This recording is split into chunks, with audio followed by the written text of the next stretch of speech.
Solange Nadille pour 5 minutes.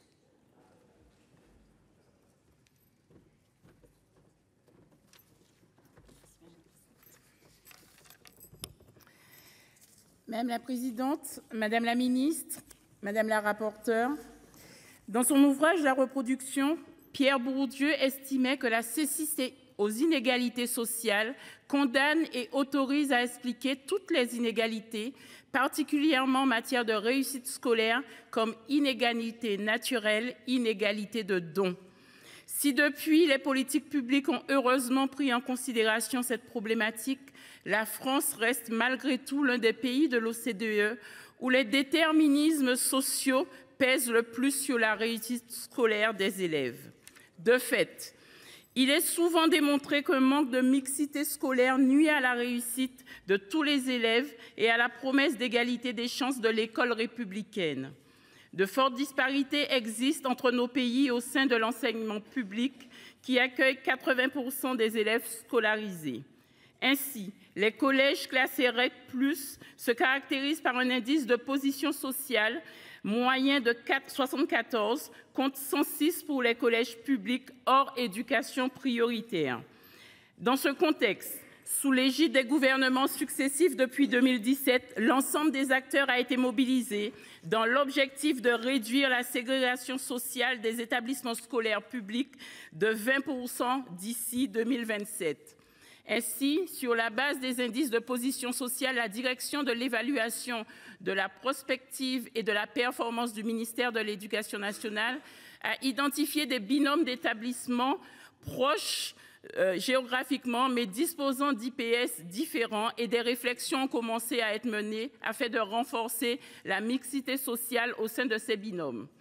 L'Éducation nationale peut aussi renforcer l'attractivité des établissements défavorisés en ouvrant notamment des sections internationales. 54 d'entre elles ont ainsi ouvert dans un collège en éducation prioritaire ces 2 dernières années.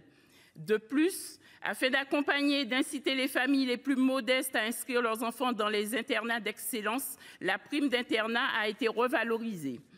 Les efforts entrepris sont donc réels et portent déjà leurs fruits, en témoigne la note du Conseil scientifique de l'Éducation nationale d'avril 2023.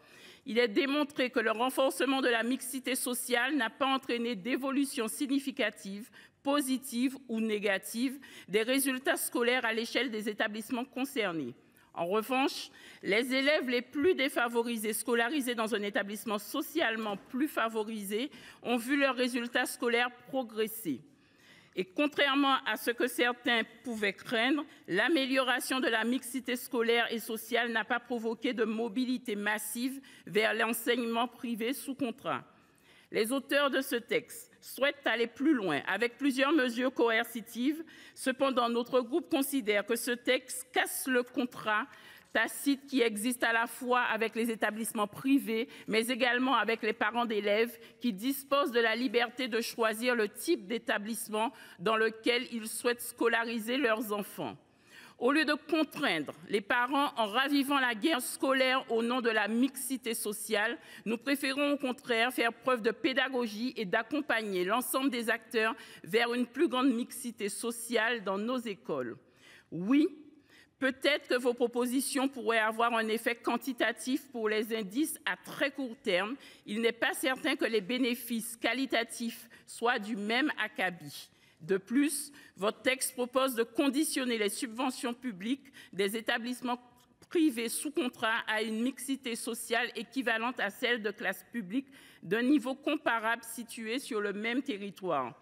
Nous nous opposons à cet égalitarisme sur la base de critères flous qui risquent in fine de pénaliser les élèves. Enfin, je pense que cette proposition de loi souhaite purement et simplement interdire l'ouverture de classes dans le privé si une classe équivalente dans le public ferme dans la même zone géographique. Vous l'aurez compris, mes chers collègues, le groupe RDPI votera contre cette proposition de loi. Les efforts entrepris en matière de mixité scolaire sont très encourageants. Continuons en ce sens. Je vous remercie. Merci, chers collègues. La parole est maintenant